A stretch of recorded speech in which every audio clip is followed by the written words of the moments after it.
வாங்க இன்றைக்கி நம்ம ஒரு சூப்பரான முருங்கைக்கீரை சூப்பு எப்படி வைக்கிறதுன்னு பார்ப்போம். அதுக்கு முதல்ல ஒரு 4 பல் பூண்டை இடிக்கல்ல தட்டி எடுத்துக்குங்க. அரை டீஸ்பூன் ஜீரகத்தையும் இடிக்கல்ல இந்த மாதிரி தட்டி எடுத்துக்குங்க.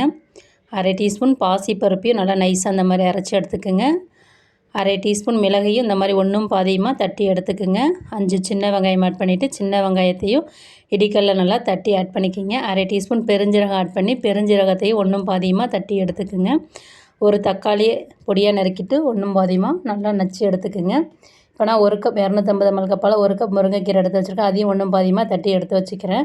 இந்த மாதிரி நீங்கள் இடிக்கல்ல தட்டி செய்கிறப்போ உங்களுடைய சூப்போட டேஸ்ட்டும் சுவையும் சூப்பராக இருக்குங்க. வாங்க இப்போ நம்ம அடுப்பு ஆன் பண்ணிவிட்டு ஒரு பாத்திரத்தில் 2 ஸ்பூன் எண்ணெய் ஆட் பண்ணிக்கலாம். இடித்த பூண்டு, இடித்த வெங்காயம், இடித்த தக்காளி ஆட் பண்ணிவிட்டு மஞ்சள்தூள் சிறிதளவு சேர்த்து நல்லா ஒரு 2 நிமிஷம் நல்லா வதக்கிக்கலாங்க. வதங்கின பிறகு இடித்த மிளகுத்தூள், இடித்த ஜீரகத்தூள், இடித்த பெருஞ்சீரகத்தூள், இடித்த பாசிப்பருப்பு போட்டு ஒரு 2 நிமிஷம் நல்லா மிக்ஸ் பண்ணிவிட்டு 1 லிட்டர் அளவுக்கு தண்ணி ஆட் பண்ணிக்கலாங்க.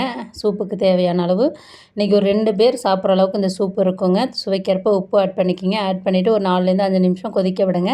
இப்போ நல்லா கொதி வந்துருச்சு. கொதி வந்த பிறகு நம்ம தட்டி வச்சுருக்கிற முருங்கைக்கீரையை ஆட் பண்ணி 2லேருந்து 3 நிமிஷம் நல்லா கீரையோட கலர் மாறாத அளவுக்கு வேக வைங்க. மூடி போட்டு வேக வைக்காதீங்க, கலர் மாறிடும். முருங்கைக்கீரை சூப் தயார்.